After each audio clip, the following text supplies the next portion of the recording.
Mr.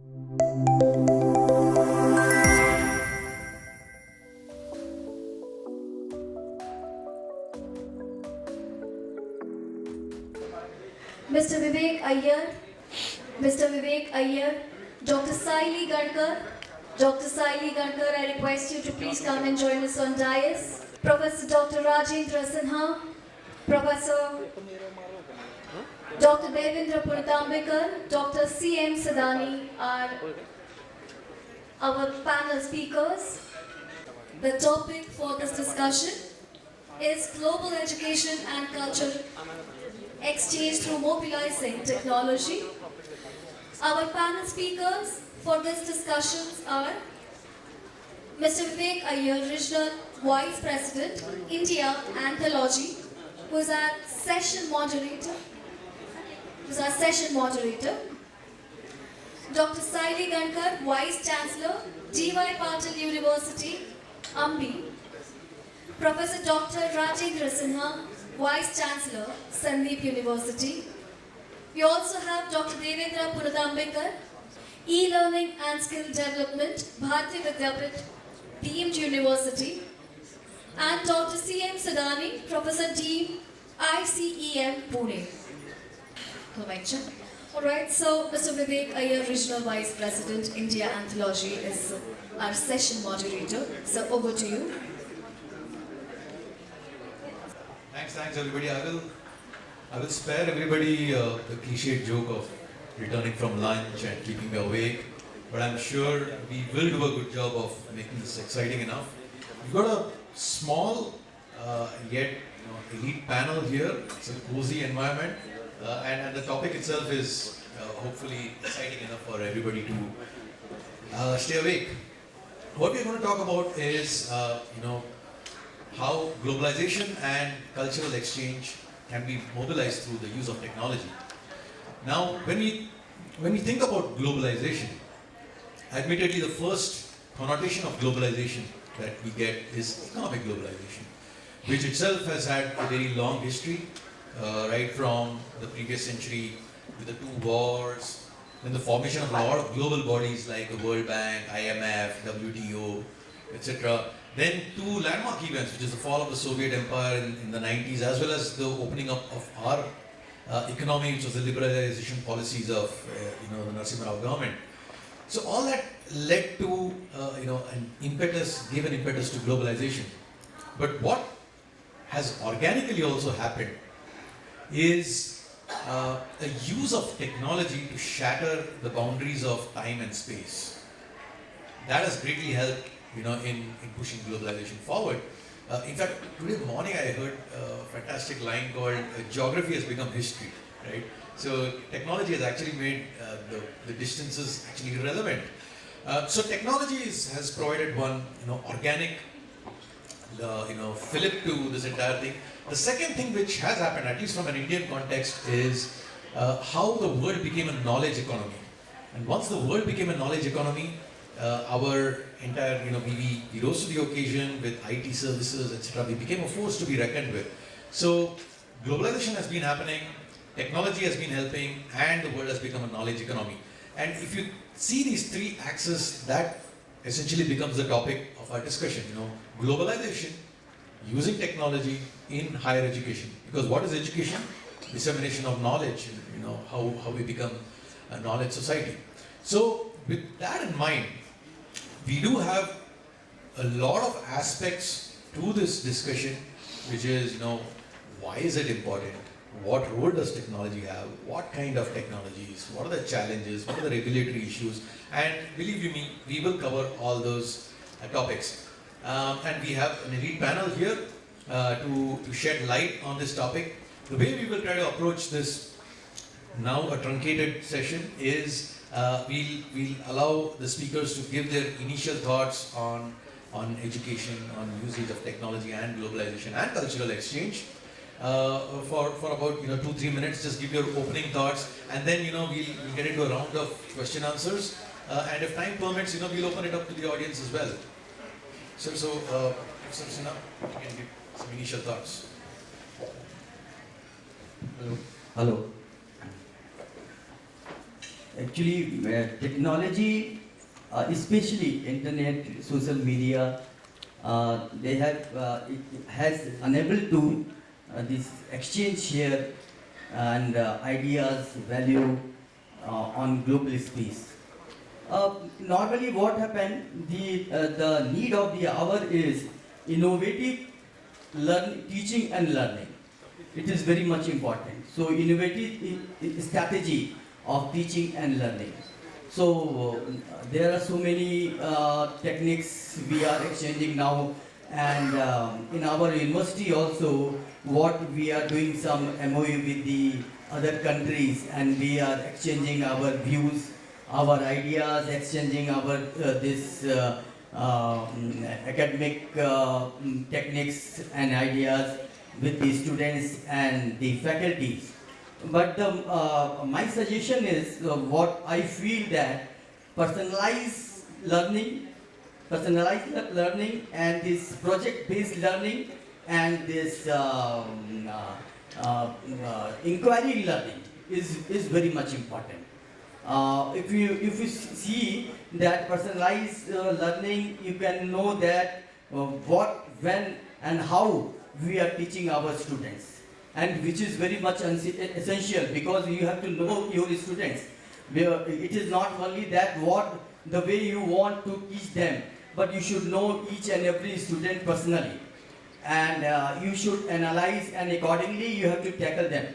And secondly, this project-based learning, so that we are sharing ideas, and they can do their their own way of learning, and they can exchange their ideas with others. And this inquiry-based learning, because it will help to develop some knowing the things, and some research-based learning. And that is why this, as a whole, if you see that nowadays the need of the hour is research-based learning. It is very much important. So we have to concentrate on that. Thank you. Indeed, I think you touched some important points in terms of personalization, critical thinking, research-based learning. Whether it is globalization or even education in general, of course, these are very, very important elements of education. Dr. Gankar, your thoughts? I think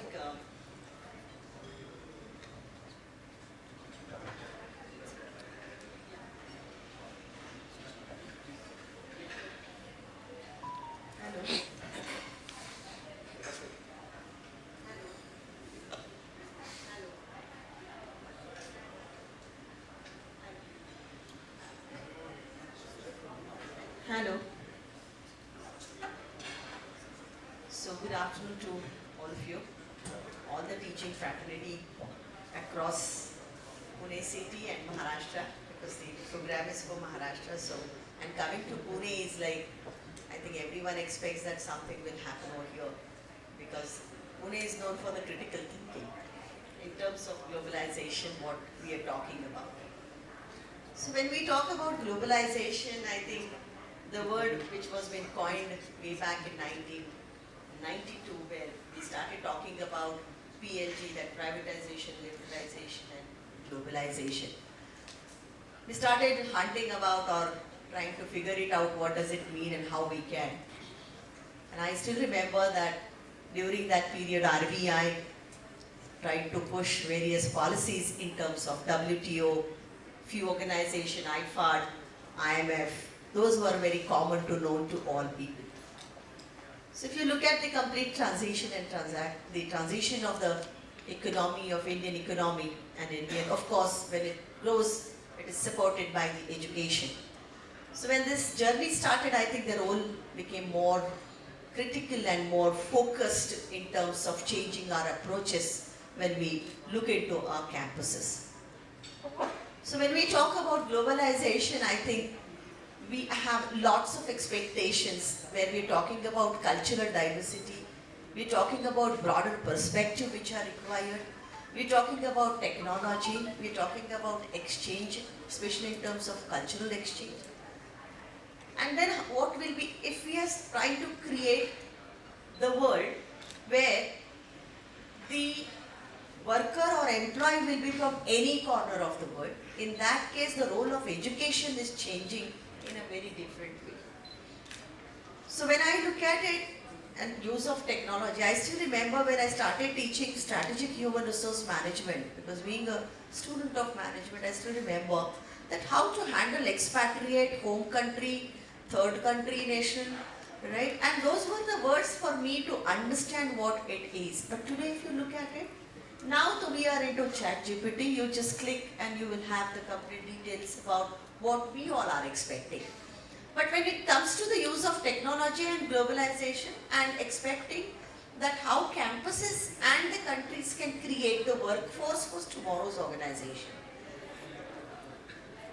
Case studies I was teaching, again come back to that, and therefore I feel that our role is changing in a very drastic way, which we need to understand. So we are talking about no border in the whole world, right? And soon we will also talk about something different. So when we talk about this, I think the various models and business models started changing and coming in India and across the world, and their approaches were those were called as business models, right? So when we were talking about Sony as a technology organization, we were looking at it that they have 80 different stores across the world. I'm talking about 2000 when I was teaching strategic management. Amazon was new one, then we started talking about Alibaba and their stores, their models, that when you enter in that store, you will have the same experience if you go to South Korea or maybe in other part of the world. So they tried to give that feeling of a product and then how we can really work on it. I still remember international marketing, maybe my professor will also agree with me, that how to launch the product in UAE or how to launch the product in South Korea with the taboos which we have. I'm talking about the cultural thing. McDonald's came, so I'm trying to give you an approach what we are expecting from this discussion. So globalization is not remained with the typical strategic as a decision kind of stuff for the organization, but it started flowing down and going to the top, from top to the bottom. And there we need to change our perspective when it comes to the use of technology for the making our education globalization, for the globalization. When we talk about it, I think the complete scenario is changed, which we need to understand. Then we started talking about what Dr. Sinha sir has said, yes. Of course, we started talking about that, how to impart the education. So one is what business organization, we all are working for business organization. Let us have that, once again, we know it, that who is our main stakeholder. So our main stakeholder is industry. And what are their expectations? So their expectations are, they want the workforce. So what is my role as an education or as a teacher?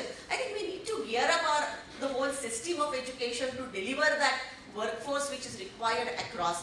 And when we are sending the workforce, it means that it's not only attitude or behavioral changes, but I'm more worried about the knowledge part of it and the skills which are required for these workforce to go and work in this country.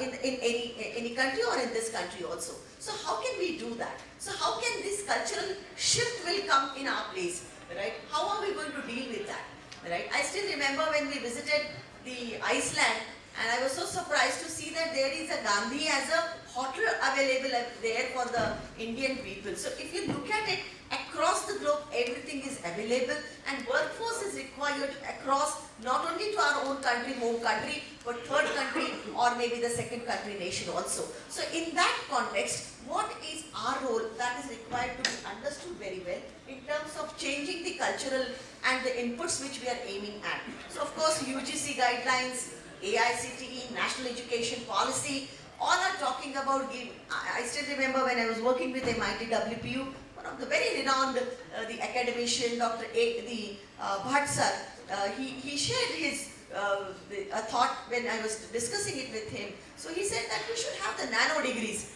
right? And I was not able to understand what these nano degrees are, right? So I went and I tried to figure it out what it is. And today if you look at it, National Education Policy, within 3 to 4 years, National Education Policy is talking about interdisciplinary education, the multidisciplinary education, right? So they are trying to give the education which is beyond what we are imagining. So what we are saying that if we are sending the student or workforce in these companies, we need to change our perspectives, we need to change our syllabuses, we need to be very quick before what these companies or industries are expecting. So if we are doing this, then the pedagogy technology, once your syllabus, your flexibility and adaptability is there, I think that will help us to really deliver the education which is expected by the government, that is through your national education policy, where we need to really gear up our own campuses. And I think then our pedagogy comes, and of course the backbone of any education system is teacher, right? So we need to work on that part also, because the technology is developed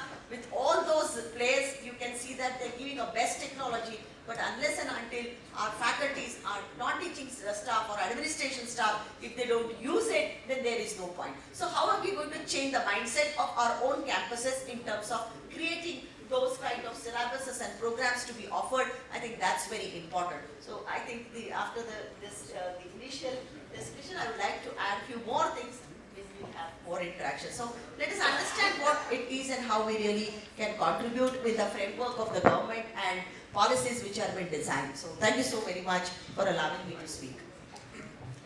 Thank you, ma'am. We have one more speaker to join us this discussion. Professor SK Zosi, Director PK Technical Campus, Chakan. Can you all have a huge round of applause for him and let us welcome him on stage. Welcome, sir. Over to you. As if this panel couldn't get any better, we have Professor Joshi also. So thank you. Thanks for joining us, sir. I'm a bit late. Thank you. Ma'am, you covered so much ground and actually stole a lot of my thunder by covering so many points. But what I really liked about what you said was looking at this entire phenomenon from the other side, which is, what are the people that we are really working for, which is the corporates, big businesses, what are they looking at, and hence fulfilling that requirement, and why globalization is important. So, that's absolutely bang on, ma'am, and I'm sure you will elaborate a little bit more on that. Dr. Sedani, your views on that? Thank you very much. First of all, I would like to say that we are in the country which is based on various diversity, language, geographical point, and cultural exchange basically. I personally feel that if you think about the globalization, it is not too far difficult for as far as we Indian has been concerned. Because when we think about the demographic part, then we view in which we nearly share the technology, the culture and other part with the nearby states. Although there are some barriers like languages and everything. But however, the learning curve has been already established as far as the Indian culture has been concerned. So the perspective which is related with the enhancing this collaborative approach for the globalization and the cultural exchange, I personally feel that although it seems to be new in terms of the technological definition. Because what happened when we generally spoken about the globalization on some aspects, even in the higher education, in terms of the engineering education, there was some statutory body which has been taken. Okay, when you define your institution as a good one, then you should go with some accredited parameters. Probably the NAC, NBA, that had been come into the force in that particular culture, where different criteria have been taken place, some rating or some ranking of that university or maybe the institution, maybe the self-financing, maybe university, that has been taken place. But I personally feel related to development in terms of the cultural part, that is still missing in the accreditation parameter. And when we speak, as Sayalee ma'am has rightly pointed out, when we speak about the knowledge, skill and attitude, obviously we are doing, or any organization, any institution, under the framework of the UGC or AICT guideline, I would like to say, they are basically working on those aspects. Developing the knowledge itself is one of the fundamental part where I can say that every institution is differentiated with the other institution. So that's why the comparison has been taken, this NIRF ranking framework and everything has been come.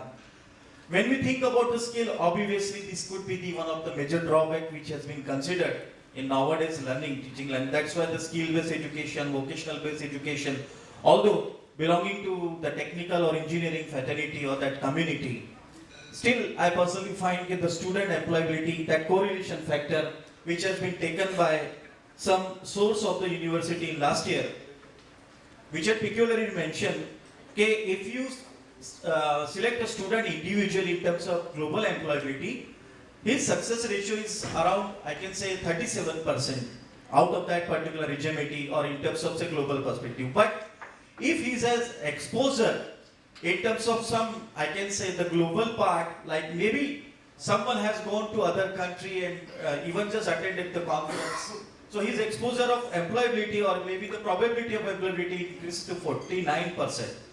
Why this has been happened? Even when we see the studies from India, so this is also going to be happening. In terms of globalization, the soft skill and other part that always comes into the picture.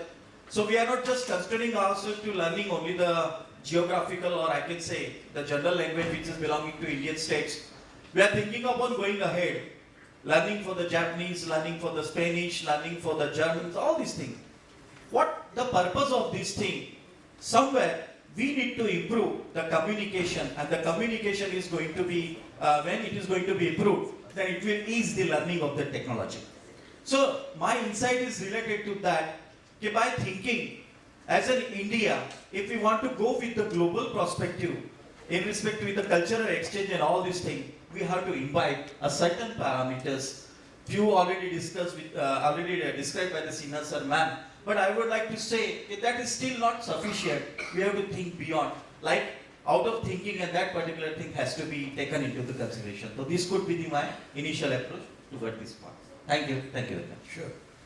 And I think some fascinating data points that you proved about how exposure to different cultures immediately results in a chance of employability. I think that's definitely an aspect which needs to be looked into. Professor Joshi, your opening remarks? So good afternoon to all. When it comes to the globalization or something, it's not a big thing because nowadays the world is so small, that's what we say. So anything that you are making, that will spread within the minutes or even the milliseconds also sometimes. So globalization of the good things is not at all a tough job, but only thing is what we are spreading or what we are globalizing, that everyone has to think on it. And when it comes to the, is it necessary to have globalization? Okay, globalization is necessary because there is a demand for the IKS, that is the Indian knowledge system. There is a demand. But unfortunately for India also the IKS system is introduced in the curriculum. So when it comes to the developed countries where the dropout rate is more, actually it is contradicting. So therefore the Indian system or the IKS, Indian knowledge system can be globalized, or there is a lot of demand is there for the IKS or something by the other countries. But I don't think in India we have to go for the Indian knowledge system as a subject or something, because 8 hours the students are there in the college or school or something like that, but remaining hours they are with the their family or society or something like that. Few things, because in yoga I myself see that the curricula we should not be there because it is imbibed, it is inherited, and it is there somehow by some or the other way they are going to learn it, because many things since childhood were learned because of the culture what we are having. So therefore globalization, definitely there is a demand for the globalization as Indian context is concerned, but when it goes to the other developed countries like USA or something, and already that has happened, because you can see the globalization, the yardstick or the measure the globalization is most of the heads of the companies like Google, Microsoft, they are heading by the India. They have demonstrated, I can say it has demonstrated the globalization has happened. But only thing the people say that I want to learn in US, I learn to learn at Australia, UK or something like that. The reason what that is the facilities. So therefore globalization in India, brains are there. Only thing the facility, and as a morning also I told that ambience is provided. The globalization is not a much this or all, because Indian teachers are most respected in other countries also, including the developed countries. Indian system, they like it. Or most of the foreigners that are coming to India just to imbibe the culture what we are having. So it is already proven thing that the globalization of the Indian culture or Indian these things is there. But the problem with us is that the foundation level, at this level, the people in India itself, they are attracted by the Western countries or something like that.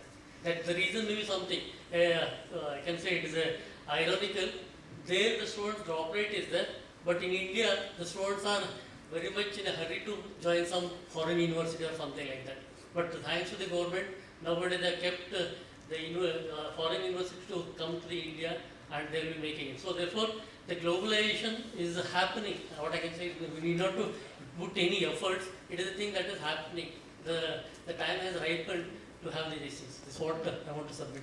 Thank you. Great. I think you touched upon an important aspect of actually internationalization, which is the slight difference between globalization and internationalization, which is you are making your product more appealing to the global market, so it gets sort of subsumed within the concept of globalization. So that's an important aspect. Now, I sell technology for a living. I represent a company called Anthology. So my job is to actually come to people like our panel members and convince them about the benefits of technology. So it's going to give me great joy for me to ask them about the benefits of technology when it comes to promoting globalization and cultural exchange. So my question to, and I want to open this up to the group, and anybody who wants to take it up and have a stab at it is welcome. What are the very specific examples that you are aware of where technology has been used to promote globalization or internationalization or promote cultural exchange? What are some specific examples that you can give, whether your institute or any other which you're aware of? Well, the participation could be the one thing. When we are participating to various platforms, I would like to say our students, when they are participating to various programs, that could be done. One example I would like to say, we have created one robot at our previous institute, that is a PBPIT, fighting by boat, in which we have taken various concepts, and basically the competition was held at China. So at that time, basically we have been asked to go with some those prospective that there are some eligibility parameters and all. And to prepare that particular board, there is a requirement of some, I can say, now we can say the artificial intelligence is there, but at that time the software aid and all, everything was there. So given that platform as a learning for the student, gone with the fabrication, went to the China, and I'm very happy to say that we were the second winner at that time. So ultimately, this could be one of the things, a few things which is not, I can say, available in India. It may be available, but there could be a scarcity of understanding. So sometimes when we are giving exposure to our student to go ahead and to learn something, which may be some international courses and all these things, and when they just put those part into the experimentation or in the learning, they're definitely learning that technology in terms of maybe the software programming or any other, that is already given some, I can say, age to win the contest and to have some milestones. This is one example I would like to share. Thank you. We're talking about internationalization of education. So the technology really has bring the world together, wherein we started interacting with the experts, those who are at cross-border, we can say that. Right? So one is definitely the involvement of the academicians, researchers in terms of especially conducting few sessions or developing faculty, then having research programs. I think that kind of collaboration helped a lot. Second is that when we talk about international tours or outreach programs, so partnership with the international organizations, allowing our students to go and stay in their campuses, learn there through the methods, that also makes a huge the impact on the mindset. So it's like most of the time I always give this example that when you always travel, right, and if you go by a bus or a train in India, you have a different attire altogether. But when you start the first journey of everyone, if you just recollect and if you travel by air, all our I think right from wardrobe to attire and even the walk on the airport, everything gets changed, right? So it is because of the exposure. More the good exposure you get it, I think our approaches can change. Second is that when students they go and visit the industries or various ports, I still remember the first visit of my students to taking them to Dubai, right? Almost, I think that time we took only 12 students where we contacted those companies and we took them there.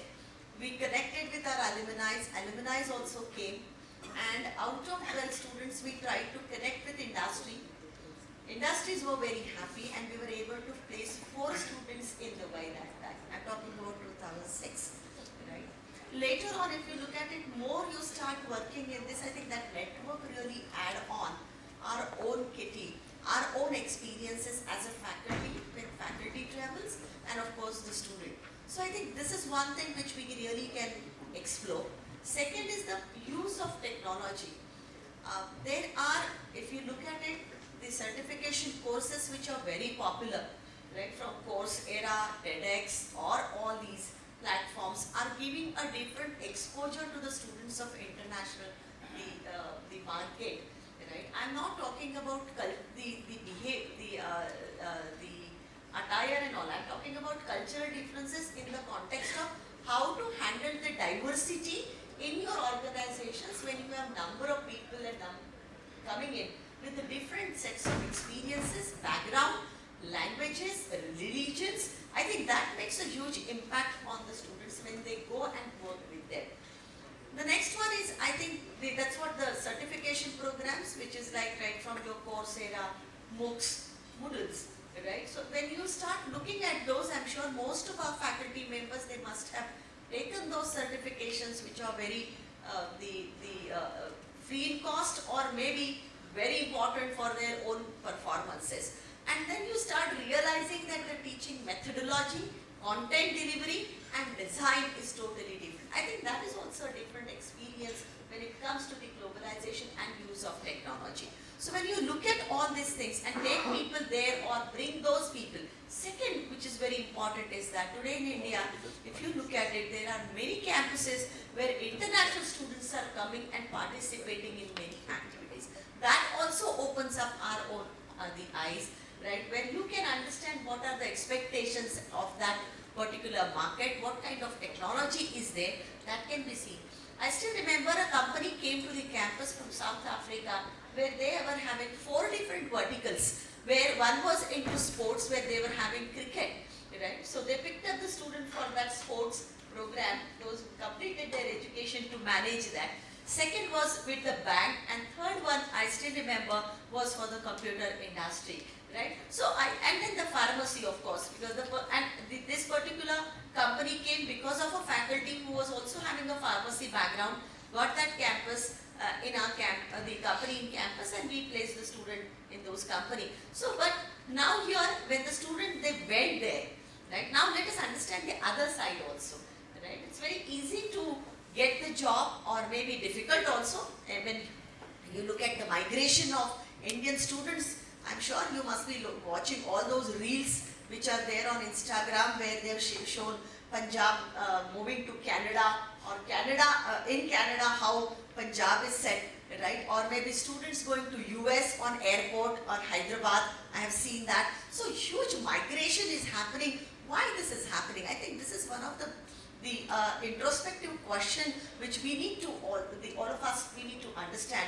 And one of the reason is that the quality education and upgraded education, which is way beyond, changing the thought processes of the students in their campuses is something different. And so how can we work on that? And at the same time, there are students, those who are eager to come from South Asia in our campuses. So how can we really equip them to get into it? And at the same time, of course, government must be now thinking on how to give them the career opportunities to work in India, right? Because those visa problems and all that has to be also understood very well. Coming back to the technology, I think the technology has now played a great role and has importance to make our jobs very, what I can say that our job was very, were stick to the typical role as a teacher.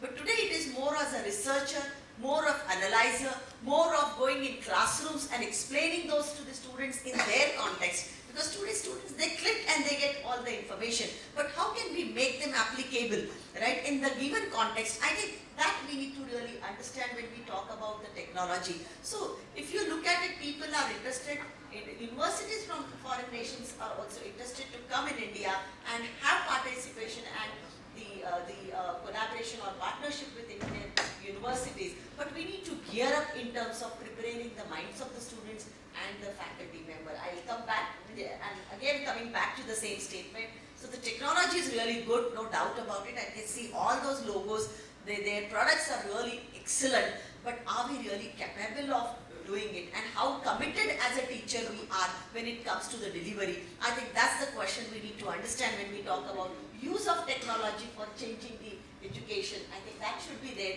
and then your Indian education for the local industry can be discussed, and of course then we can move towards the globalization. So this is what I wanted to share it with you. Thank you so much.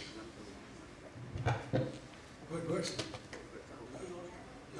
No, one of the, I just wanted to add, because we also work with a lot of universities, and some of the things that we also experience when it comes to globalization and technology is today, the university's market is not necessarily bound to the geography, the proximate geography that it caters to. They can actually target any learner anywhere in the world. Similarly, a learner is not now bound to the academic expertise available in that particular area. They can actually learn from any master of that subject anywhere in the world because of the use of technology. So that's one area where technology has actually completely broken down the barriers and promoted globalization of education to that extent. Even one of the other things that we keep hearing is use of technology, and if somebody can provide more examples, it's fantastic. Things like virtual reality. Now, where could we, in our, especially when we were growing up, where do we have a chance of going and say, for example, looking at the Great Pyramids? We absolutely have no chance. But using VR now, we can actually at least voyeuristically go and enjoy, what it is, and it adds a lot to the learning. So that's some things which came to my mind. If somebody has. Very true. Now I can tell you that our campus at Nehru, right, where our medical campus is there, where AI and the VR is used so extensively for the medical education, right? So initially in management we used to have the simulation, but today if you look at it, I think in South Asia we have that center, only one campus, right, in India and South Asia. So if you look at it, the medical, right from casualty to delivery of the child, can be seen by the student, So I'm not only talking that the person is coming in emergency room where he has met with accident, right, his BP is going down, he's bleeding, at the same time he has multiple issues, and then all doctors are treating that model on the table, right? This is the technology, what we are talking about, right? Where even one more room is there, that the lady is delivering the child, right? So the doctors are standing there and they are helping her to deliver the child, and child is also coming, how to cut the cord, all that has been seen. If the BP is going down, or maybe the patient is not alert, then the doctor is tapping them to make it up. So that kind of experience as a live model is being given by the technology. So if you look at it, so in VR also, when they want to see the heart, I still remember that you need to wear only the glasses, and you can go inside the body structure, and you can see the heart and how it's beating, what are the internal part of it, how the veins are there, all that part. So it's very interesting, right? Technology has made our job very clear, very easy, right? I still remember my professor used to draw the diagram and write everything. Today, if you look at it, all our screens are ready. That immediately the digital board, if you're writing something on that, you can just save those, and then again you can bring it. So your classroom performance in terms of delivering education is increasing like that, right? In London Business School, I still remember we were solving one case of BioCon, right? And we were giving certain suggestions to the whole group was doing the analysis and giving that suggestion. So at that time, the school invited the BioCon lady, the Kiran Majumdar Shah, in class on the live interaction. So she was there on video. So can't we do that? Today and everyone it's like bring your device kind of stuff. Right now it's happening in campuses. Gone are the days where students were depend on our machines. Rather, our machines are lagging than their machines, in terms of technology. But how can we explore? I think this is one of the things which we need to really work on, right? So technology is giving you a great age, provided you are interested to do that, right? They are saying that ChatGPT will also help you to teach in class, right? You don't need to now prepare everything. You will In 10 seconds you get your website done, personal website done, right? So all this is available, provided quote unquote, that teacher and the students, they have that collaboration in class to share that kind of information and explore the possibilities for the better competencies. And if we are doing it, I think that the technology is really a great boom for all of us. And we cannot run away from that because that's the only thing now which will help us. So these experiences, as you very rightly said, that I'm sure that you must have visited various museums in UK or maybe Dubai, right? So you'll find that they have so much detailing in there, right? What is happening in our case that we are always more superficial, right? That unless I'm not talking about A-class institutions, right? But I think we need to, as a teacher, how can we really gear up the whole process of going in deep learning processes with the help of your critical analysis. Then the students can really work on. So technology can really make a huge difference in our performances. And why I'm again and again coming back to the government policies is that the policy makers have realized it very well that the education has to be revisited, revised, re-engineered to cater to increase the employability of our students, right? Because it's the largest youth population where the world is with technology and we are not. Today, and I think that's the thing which we need to understand. Everyone is getting that experiences when you go to the shopping centers or maybe catching a train or maybe watching a reel, that how the China transport has been managed or how Japanese the patients are managed. I think that is happening everywhere. All the products are available. Innovation we are expecting from our students. We are expecting them to have the patents. We are expecting research papers. I think we have a lot of expectations provided we explore these possibilities with the technology. Could be our own functional skills which are required to be make at ease, right? I have seen extra edge for the admission, right? Or LinkedIn, what they are doing, the kind of support which I think we have to really go on changing our apps, changing our platforms along with our students and faculty, which will enhance our enhance our competencies and improve our performance. So technology for this globalization, which is very, very important. We do not have any choice. And if we don't do it, then we will be lagging and we will be nowhere in the mainstream of the education system. So that we have to really understand very well. So thank you so much for allowing me to speak. Thank you. No problem. Thank you. You actually preempted one of my questions about what challenges the regulatory and administrative policies are doing, and you mentioned about how the government is actually helping and promoting the use of technology. So I'm not going to bother asking that question now. So thank you very much for that. We are nearing the end of the session. I'm mindful of the time. I do want to open it up. Maybe we have. Oh, okay, go ahead. Sure. Actually, when Madam was talking, that time I come from the output-based education. That now going on is outcome-based education. But actually, as Madam said, the outreach-based education system, we need to have it.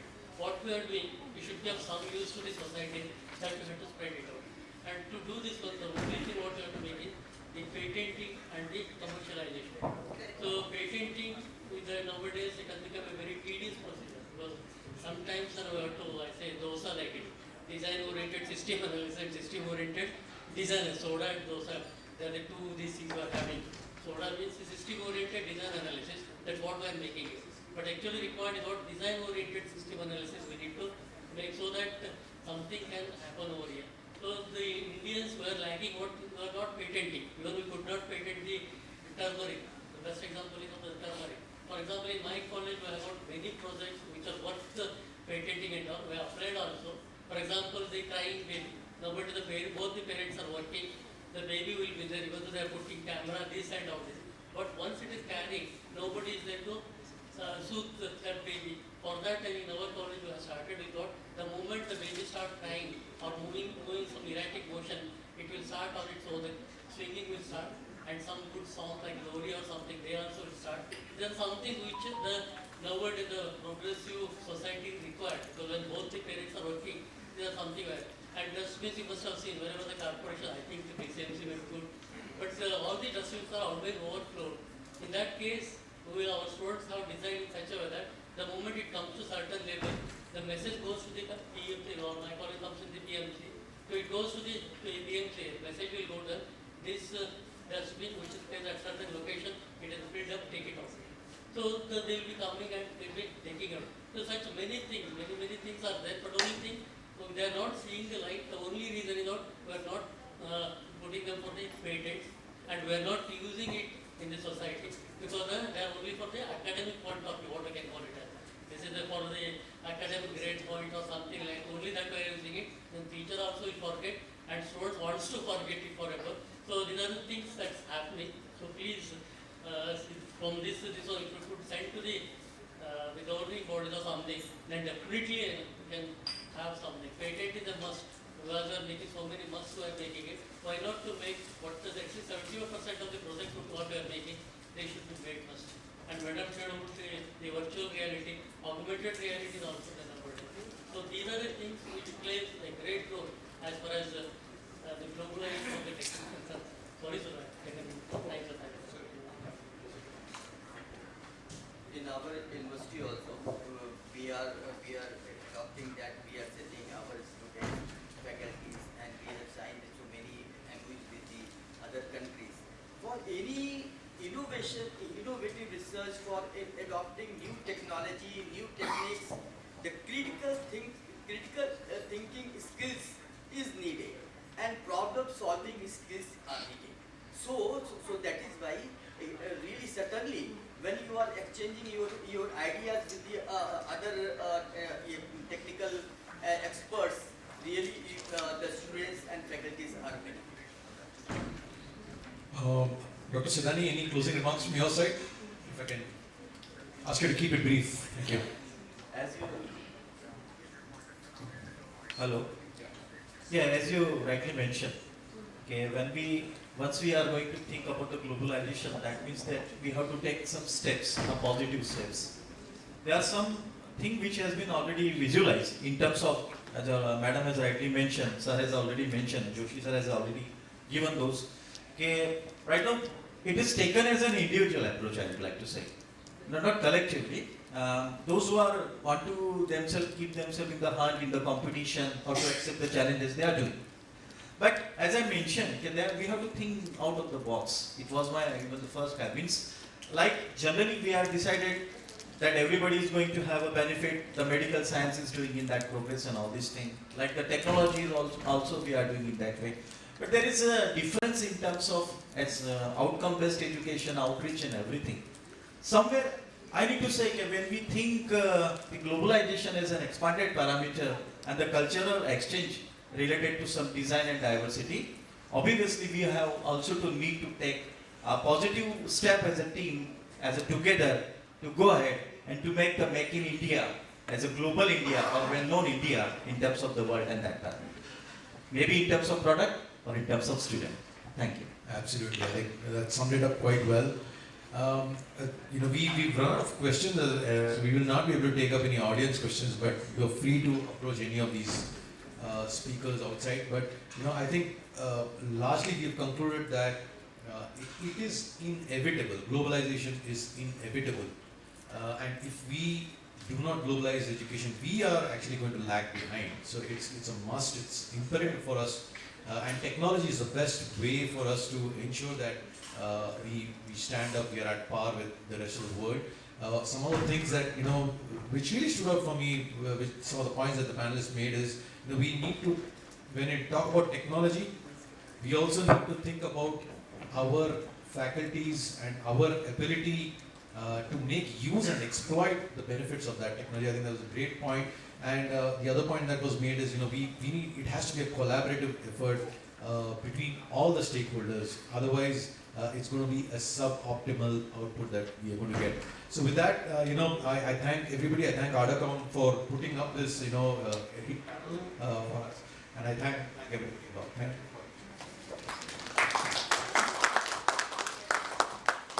you. Thank you very much, sir.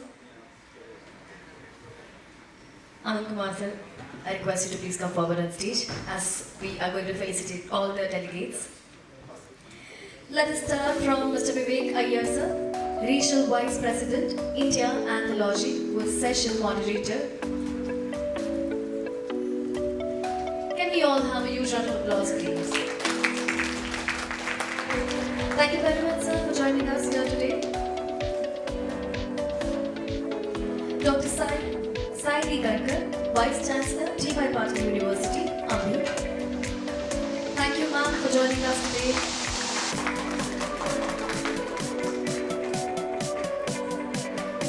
Professor Dr. Rajendra Sinha,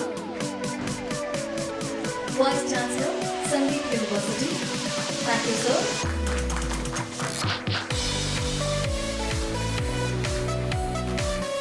Dr. C.M. Sedani, Professor Dean, ICEM, Pune. We are getting very low claps. Come on, everyone. Thank you. And now, Professor SK Zosi, Director, PK Technical Campus, Chakan. Thank you for joining us, sir.